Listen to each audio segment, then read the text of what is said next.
Hi everybody and welcome back to Loft Legacy. Today I'm going to be looking at the Star Trek Spaceflight Chronology 1980 to 2188. This was published in 1979, around the time of Star Trek the Motion Picture. This edition was anyway. I adored this book as a kid, and you can tell it is well thumbed, even though it's in reasonable condition. It's extremely well thumbed because I just read it and read it and read it. So a lovely beauty shot of NCC 1701 refit on the front. A lovely illustration inside. But it starts in 1980, very aptly, with the NASA Space Shuttle. And in terms of Star Trek canon, there's not much in it apart from a DY 100 from Space Seed and Canna from the Strategy of the Wrath of Khan. Sorry, the pages come out there, but SS Copernicus DY 100 class. And that came out in 1995, was in service till 2020. So this book, especially up to today in 2022, is just fantastic how people imagine the future back in 1980. So in 1986, the Mars sample probe flew. 1986, wow. So we got through time. We got on. So it's things like the ship from Star Trek First Contact, that's not in it. But you have the Lewis and Clark Adventure class, 2008.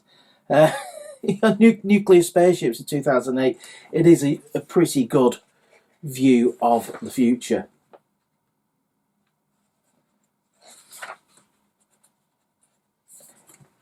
Yes, there's no original USS Enterprise. The nearest one is this Moscow Baton Rouge cruiser in 2170. So some of the pages are falling out a little bit. It is quite old. USS Endurance Man class 2145. We started to get two nacelles there. That's warp 4.5. First started the disastrous USS Tritium class, which didn't work. I used to want to go on holiday on the King Charles Stelliford Starliner. Beautiful illustrations.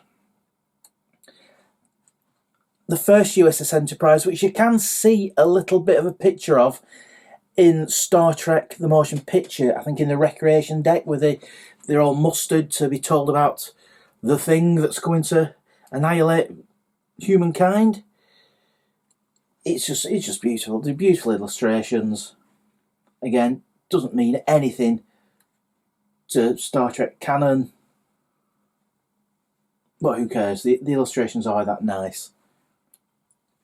And the first warp ship, so UNSS Tycho Brahe, 2128. 2128, not far off now, folks. Only 6 years off this flying. That's sublights. Where's the first lights? USS Icarus. WD1 2155, warp drive number 1, and 2059 UNSS Bonaventure Cochrane class in 2059. I've no idea if this still. I'll find out if this still is still. You can get a copy of this, but if you ever see it on eBay and you like all things space flights, I would really recommend you get a copy.